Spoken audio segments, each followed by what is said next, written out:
a Senate race in Florida is still up in the air. So Phil Matier and I asked former San Francisco Mayor Willie Brown what's going on in Florida. Just like your ATM. It's amazing when I go and put my deal in the ATM and I said I want 58 bucks, it says you got 52.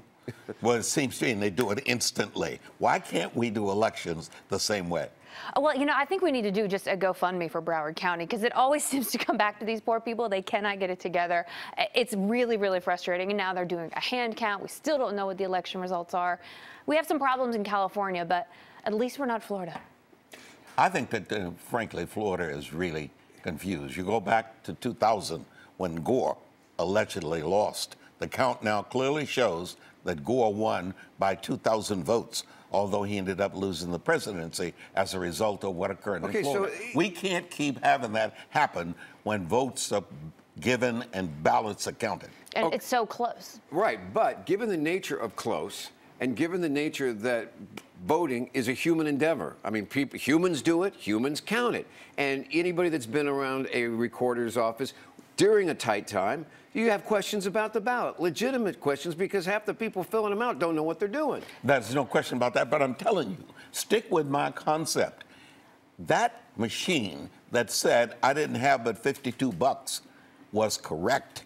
Believe me, that technology ought to be what we use, and it ought to be national. We should not have all these different Then the same states people and that are saying that I want it all electric would say it'd be hacked.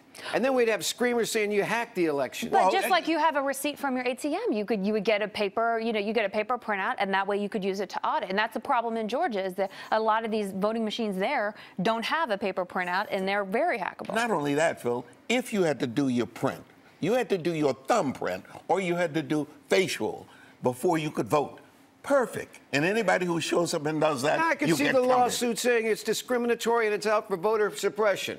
Well, right? But you keep in mind, we lawyers sometimes create opportunities. Why can't you just say, here's my definition of a close election and a bad election is when it doesn't go your way. After that, it doesn't matter. Well, Phil, believe me, I advocate strongly Chicago.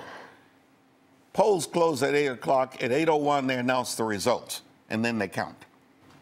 Now, I thought there was supposed to be mandatory or state deadlines for when all of this was, how this was supposed to unfold. Are we outside of that now in Florida?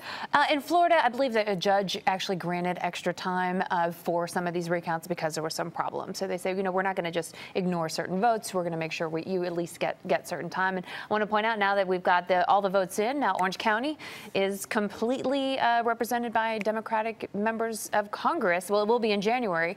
That whole area has flipped entirely from red to blue in this election. That is a historic shift. It certainly is. That's right. Some Democrats are refusing to commit to supporting Pelosi. So Phil Matier and I asked former San Francisco Mayor Willie Brown, what are they fighting about? That's the nature of who we are in the world of politics. We always squabble. I was Speaker for all those years, twice as many as anybody else in the history of California. And believe me, every time we had that vote, I always had somebody who was double-crossing me. Well, in the Washington Post, there was an editorial where the writer said, basically, look, you had Republicans in the House and Senate leadership elected.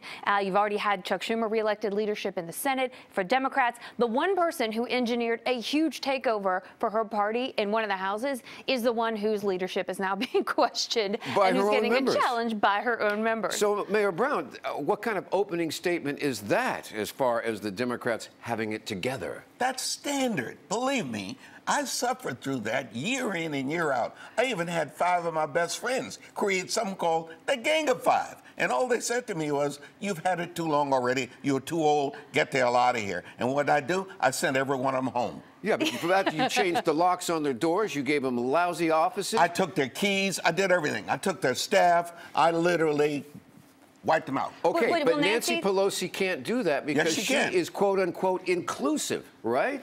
Well, I mean, inclusion can mean a lot of things. It doesn't mean you have to hug your enemies or people who've been trashing you. And not only that, let me assure you, you'll never see Nancy's print on all the deaths that are going to occur for those who vote against her. You never know what's going to come out of Willie's mouth. So much fun. At the end of this, when the dust settles, isn't she Speaker again? Yes, I mean, I think she is, both because there hasn't been a hugely well-known and experienced person stepping up to challenge, although we've got Congresswoman Fudge from Ohio saying she's thinking about it. But Nancy Pelosi knows how to count votes. And when she says, I have the votes to be Speaker, you better believe it.